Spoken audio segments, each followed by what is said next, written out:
வணக்கம். நீங்க ஒரு ஆர்டிஐ மனுவை தாக்கல் செஞ்சிட்டீங்க. சரி, அதுக்கப்புறம் என்ன? அந்த மனு அதிகாரி கைக்கு போனதுக்கு அப்புறம் என்ன நடக்கும்னு உங்களுக்கு தெரியுமா? அங்கதாங்க தகவல் அறியும் உரிமைச் சட்டத்தோட செக்ஷன் 7, அதாவது பிரிவு 7 ஒரு சூப்பரான வழிகாட்டியா நமக்கு கை கொடுக்குது. இன்னைக்கு அந்த விதிகளை பத்தி தான் நம்ம விளக்கமா பார்க்க போறோம். கரெக்ட். இந்த கேள்விதான் ஒரு ஆர்டிஐ அப்ளிகேஷன் போட்டா ஒவ்வொருத்தர மனசுலயும் ஓடும். மனோ தப்போயிடுச்சு, ஆனா பதில் எப்போ வரும்? ஒருவேளை பதில் வரலனா நம்ம அடுத்த ஸ்டெப் என்ன? வாங்க, இந்த எல்லா சந்தேகங்களுக்கும் தெளிவான பதில்களை தேடலாம். சரி, விஷயத்துக்கு வருவோம். தகவல் அறியும் உரிமை சட்டம் 2005ஓட செக்ஷன் 7 நம்ம ஒரு ஒஃபிஷியல் ரூல் புக்னே சொல்லலாம். அதாவது பொது தகவல் அதிகாரி, அதாவது பிஐஓ, உங்க அப்ளிகேஷனை வாங்கின நிமிஷத்துல இருந்து என்ன செய்யணும், எப்படி செய்யணும்னு இதுதான் அவருக்கு வழிகாட்டுது. இன்னும் சிம்பிளா சொல்லணும்னா, இந்த செக்ஷன் கவர்மெண்ட் அதிகாரிகள் மேல சில தெளிவான கடமைகளையும் காலக்கெடுவையும் வைக்குது. இது சும்மா ஒரு கைட்லைன் கிடையாதுங்க. இது அவங்க கண்டிப்பா ஃபாலோ பண்ண வேண்டிய ஒரு சட்டம். ஒரு ஆர்டிஐ போட்டதும் நம்ம மனசுல வர்ற கேள்வி, எவ்வளோ நாள் வெயிட் பண்ணணும்? இதுக்கு பதில் எப்போ கிடைக்கும்? நல்ல விஷயம் என்னன்னா, இந்த சட்டத்துல அதிகாரிகளுக்கு ரொம்ப ஸ்ட்ரிக்டான டைம்லைன் இருக்கு. அவங்க இஷ்டத்துக்கு தாமதம் செய்யவே முடியாது. இந்த நம்பரை நல்லா மனசுல வச்சுக்கோங்க. 30. ஆமாங்க, 30 நாட்கள். ஒரு நார்மல் அப்ளிகேஷனுக்கு அதிகாரி பதில் சொல்ல எடுத்துக்கக்கூடிய அதிகபட்ச சமயம் வெறும் 30 நாள் தான். ஒரு நாள் கூட அதுக்கு மேல போகக்கூடாது.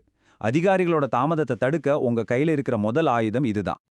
இங்க பாருங்க, சாதாரண விண்ணப்பத்துக்கு 30 நாள். ஆனா ஒருத்தரோட உயிர் அல்லது சுதந்திர சம்பந்தப்பட்ட விஷயம்னா அந்த டைம்லைன் வெறும் 48 மணி நேரமா குறைஞ்சிடுது. இது வெறும் ஒரு ரூல் இல்ல. இந்த சட்டம் மனித உயிருக்கு கொடுக்கிற முக்கியத்துவத்தை இது காட்டுது. இந்த டேபிள்ல பாத்தீங்கன்னா இன்னும் கிளியரா புரியும். நீங்க நேரடியா பிஐஓக்கு மனு அனுப்புனா 30 நாள். ஒருவேளை நீங்க ஒரு அசிஸ்டன்ட் பிஐஓ மூலமா அப்ளை பண்றீங்கன்னா அந்த மனு பிஐஓ கிட்ட போய் சேர எக்ஸ்ட்ரா 5 நாள் எடுத்துப்பாங்க. சோ மொத்தம் 35 நாள். அதுவே நீங்க கேட்கிற தகவல் 3வது நபரை பத்தினதுன்னா அவங்க பக்கத்து நியாயத்தையும் கேட்கணும் இல்லையா?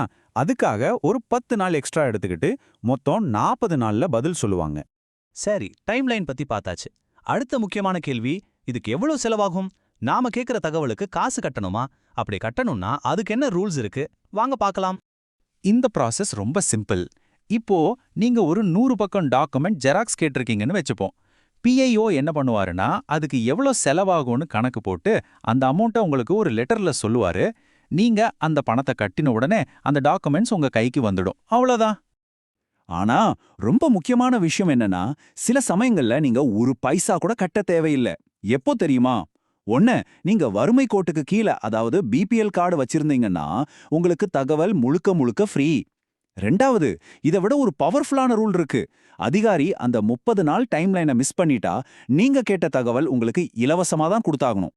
சிம்பிளா சொல்லணும்னா, தாமதம் இஸ் ஈக்குவல் டு இலவச தகவல், அவ்வளவுதான். ஆமா, அதிகாரி லேட் பண்ணா அதுக்கு ஃபைன் மாதிரி நீங்க கேட்ட இன்ஃபர்மேஷன் உங்களுக்கு ஃப்ரீயா கிடைக்கணும். இந்த விதியை மட்டும் எப்பவும் மறக்காதீங்க. இது அதிகாரிகளை அக்கௌண்டபிள் ஆக்கிறதுக்கு ரொம்ப முக்கியமான ஒரு பாயிண்ட். ஓகே, தகவல் கிடைச்சா சந்தோஷம். ஆனா ஒருவேளை நம்ம அப்ளிகேஷன் ரிஜெக்ட் ஆயிட்டா என்ன பண்றது? ஒருவேளை அப்படி நடந்தா கவலைப்படாதீங்க.